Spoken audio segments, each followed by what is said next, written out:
میں ہوتا ہے تو وہ اس سے نہیں ڈرتا ہے، اور کوئی معاملہ اس کے ساتھ ہو گیا تو اس سے لڑائی بھی کر لے گا، اس سے بحث بھی کر لے جائے گا۔ لیکن وہی انسان جب وردی میں آئے گا تو انسان بات کرنے میں ہچکچاتا ہے، کیونکہ اس کے پاس یہ علم ہو گیا کہ یہ جو وردی میں ہے اس کے پاس طاقت زیادہ ہے اور اس کے مقابلے میں ہمارے پاس علم کم ہے۔ یہ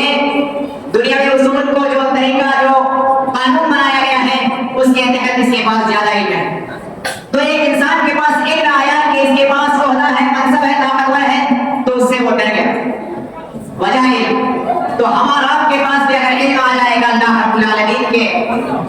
بارے میں کہ اللہ رب العالمین کس قدر ہر چیز پر قادر ہے،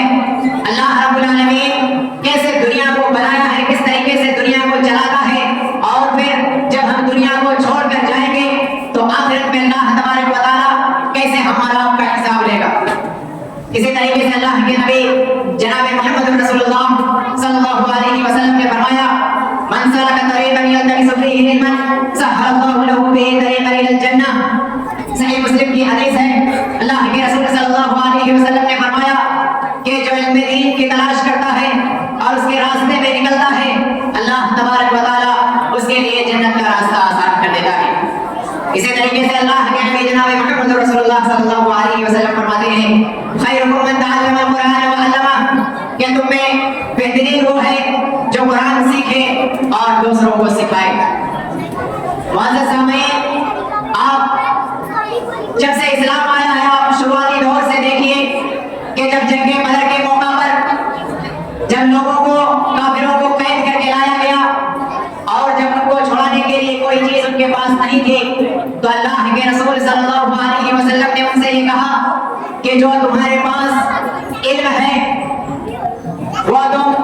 ہمارے ان صحابہ کرام کو سکھا دو، اس کے بدلے میں ہم تمہیں چھوڑ دیں گے۔ آپ کو معلوم ہونا چاہیے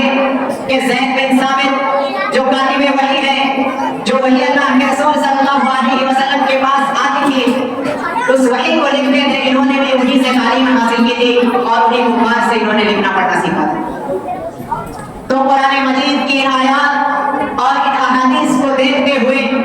جمعیت الشبان کے نوجوانوں نے یہ فیصلہ کیا کہ ہم بھی اپنے محلے میں اپنے بستی کے بچوں میں دین کی تعلیم سکھائیں گے، لوگوں کو اللہ رب العالمین کے بارے میں بتلائیں گے، لوگوں کو اللہ کے رسول کے بارے میں بتلائیں گے، لوگوں کو صحابہ کرام کے بارے میں بتلائیں گے، صحابیات کی سیرت کو بتلائیں گے اور ایک بچے کو دیندار بچہ بنائیں گے۔ اسی وجہ سے مکتب جمعیت الشبان نے یہ فیصلہ کیا کہ ایک مکتب ہمارا قائم کریں گے۔ آج یہ وہی بچے ہیں جو ہمارے سامنے بیٹھے ہیں، جو مکتب میں تعلیم حاصل کرتے ہیں اور سال بھر یہ لوگ مکتب میں پڑھے، اس کے بعد سال کے آخر میں ان لوگوں کا امتحان ہوا اور اسی کا رزلٹ انشاءاللہ ابھی چند لمحوں کے بعد